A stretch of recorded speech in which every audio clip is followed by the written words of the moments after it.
Don, you wrote this article. This is on your blog. You can go to Don DeBar's blog. Check it on out. We'll get the address after. Ukraine grain is actually owned by U.S., EU, and corporate giants. Now, wait a second.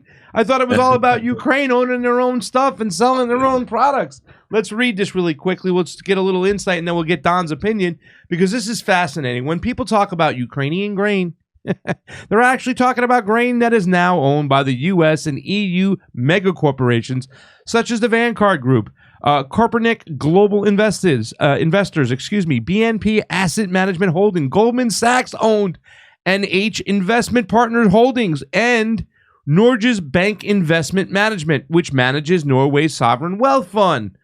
Several large U.S. pension funds, foundations, and university endowments are also invested in Ukrainian land through the NCH Capital, a U.S.-based private equity fund, which is the fifth largest landholder in the country. The fifth largest.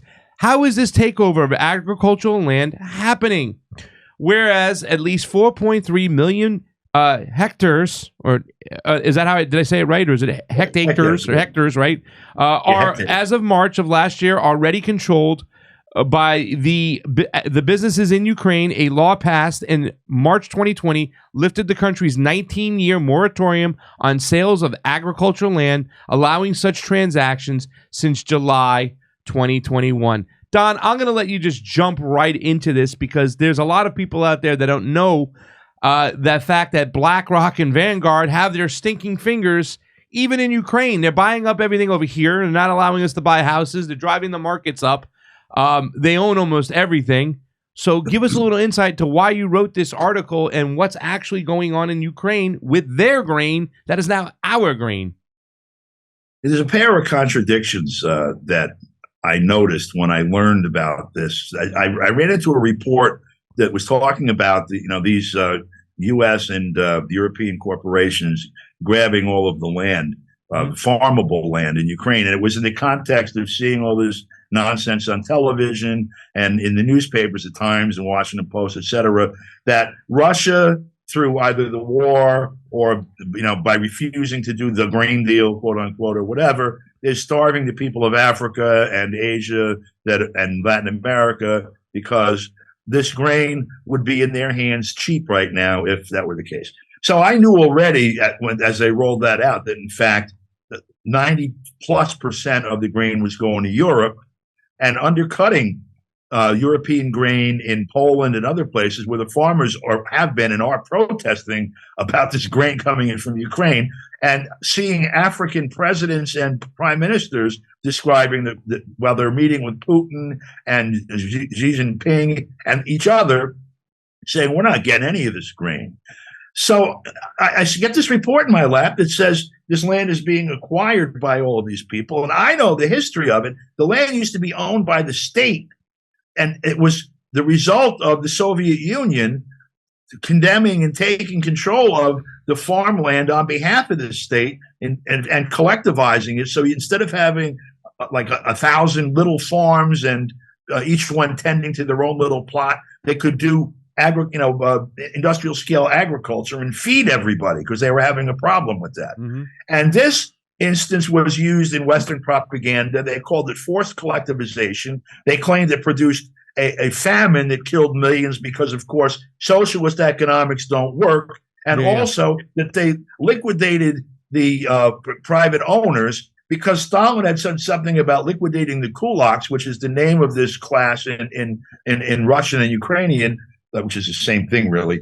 But when he was actually referring to liquidating the class, not the members of the class. In other words, we're not going to have this private ownership class of agricultural land anymore. Poland is having an election in a month or two. Got it. And the people, particularly the farmers and all of the businesses that are, rainbows from agriculture, have been devastated with Vanguard and these others dumping grain into Poland.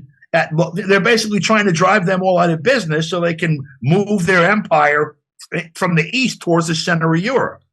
And so they are demanding that something happen to stop it. And they are starting to look at the alliance between Poland and the government in Kiev as being their enemy. And so that's why a lot of this is going on. You're making a lot of sense right now. They got the grain in Ukraine. They're going to continue to move west and try to just creep and take all that farmland. And that's what's going on in Poland, because I think it was very confusing to a lot of people. I don't think that Anthony Blinken or Biden had expected Poland to go, oh, we're done with this crap in New York. They were like, what? Wait a second. You've been one of the biggest supporters. In fact, I think the Polish president months ago was the first one to say, we'll support the F-16 program in Ukraine. So please continue. This is interesting. So what they're doing, actually, I mean, there's also been a couple of real cultural political issues during World War II and at other points in time in Ukraine before the Soviet period. Ethnic Poles, because there's the western part of Ukraine is basically Germanic, Polish, Hungarian, Bulgarian. They're Western for that part of Europe. They're from the western part. They're more aligned to NATO and culture from Paris and London and Berlin than they are to cultures in the East. Kind of like Western Ukraine and Western Poland are the same, right? They align more with... Western Poland used to be Germany. Yeah. And Eastern Poland is now Russia or Belarus. Yeah. So you have all these people that are still in place while the borders are shifting around them. Polish, if you listen to Polish and read a little bit of it, and listen to Russian and read some of it, you'll see that they're very similar, but you'll notice that there's a different alphabet. The Poles use the Western Roman alphabet, and the Russians use the Cyrillic alphabet. And you also will notice that the people in Poland and Hungary and Bulgaria, well, not so much Bulgaria, are Roman Catholic or Protestant. Yeah. And the people in Eastern Ukraine and Russia are Slav. Warsaw, the capital. What is that? Mostly Eastern or Western alliance? Are they more Russian or? Warsaw is the capital of Poland, and it thinks of itself as a Western democracy, quote unquote. Gotcha. So the Russians are Orthodox. So you got the Roman Catholic and Orthodox civilizations basically part there, and these other things. So the people in Poland have supported, because they were occupied by the Soviet Union from World War II forward, and without going into the merits of that, it's a fact, and it generates resentment, and it's been stoked majorly, since it started with propaganda from the West, the Radio Free Europe and all that nonsense. Oh yeah. So what happens is you have support of the population for the NATO presence in their country and for the war to defend Ukraine from nasty Russia, because there, but for the grace of God may go I later. Suddenly, the people you're protecting start putting you out of business, and then when you really look, you can see behind them that is Vanguard and NCH and all of that, and it makes you start to reevaluate your worldview, like in a guttural way. Like, these people are puppets of these large corporations, and trying to steal my life. And so they make demands on their own government, get NATO the hell out of here, and tell Poland to sit down and shut up, or we're not going to support them anymore. And so the government, looking to be reelected, like imminently, the only thing they can do is this shit show. Well, because what they're not doing is telling NATO, stop supporting the war in Ukraine or get the hell out. All of that is going on. All that's going on as far as this, appearance, is a lot of political talk. We're going to do this. We're going to do that. This symbolic thing, that symbolic thing. Meanwhile, air raids are being conducted from Polish territory. Missiles and other weapons are being shipped in from Poland. The real thing, where the rubber meets the road, is going on, and it's not at risk yet. Unless there's an uprising in Poland or more. Yeah. What you're seeing right now is, again, I use the term shit show. So do you think that after this election, whoever retains power or gets power in Poland is going to eventually shift back to the West? In other words, it might be a pause of kind of duping the people, like, hey, we're going to stop with this whole Ukraine situation right now. We're not going to fund them. We're not going to carry on with the war. This is just BS. We shouldn't be wasting our money and our resources. Go into political mode, go into election mode, get elected, and then go back to, hey, let's go back to helping Ukraine since they are very tied closely to the West? That's one tool in their toolbox. We saw that with Lenny Moreno, for example, in Ecuador. Yeah. I'm running as a, I'm with the previous government. He was like, I'm an extension of Carrera, right? Carrera, and then all of a sudden, all of a sudden he gets in, and it's like, oh, here's an IMF loan, and bye, Julian Assange, you're off. That was like mind blowing to a lot of people. Yeah, that's right. It blew him right out of the embassy. And you saw what happened when Xiomara Castro got elected. Her own party, the majority they attained enough for control of the assembly, and they on her name, some of them, on her name. Well, they went over, they flipped it, and they tried to, before she even took office, they tried to block her. We've seen this around. So that's and Kamala Harris was hanging around, making trips over there down. Just a coincidence, Don. You know what I'm saying? Yeah. Well, so we got Blinken and Nod and company going over to Warsaw and back and forth to Kiev. I don't think they have to go to Kiev because I think Zelensky's in Warsaw. I've been telling you that since February. A lot of people have been saying that. Green screen, Zelensky's been hanging in there. Yeah. Why do you think he's got the green screen? Right. He's got the green. So let's put a bow on this real quickly because I got two more segments while you're here, and I want to hold you. I don't know how much time, but I want to talk about the Nazi issue when it comes to Canada, and because you've also written something about this is not the first time they've done that. And then I want to talk about some breaking news, since we were partners together when we went up to New Hampshire and we got RFK in trouble at one point, and you were with me. You drove me. I blamed you. But now with this grain deal, you have mentioned the fact that they control a lot of the grain. This is all the venture of the vulture capitalists, I like to call them, inside Ukraine.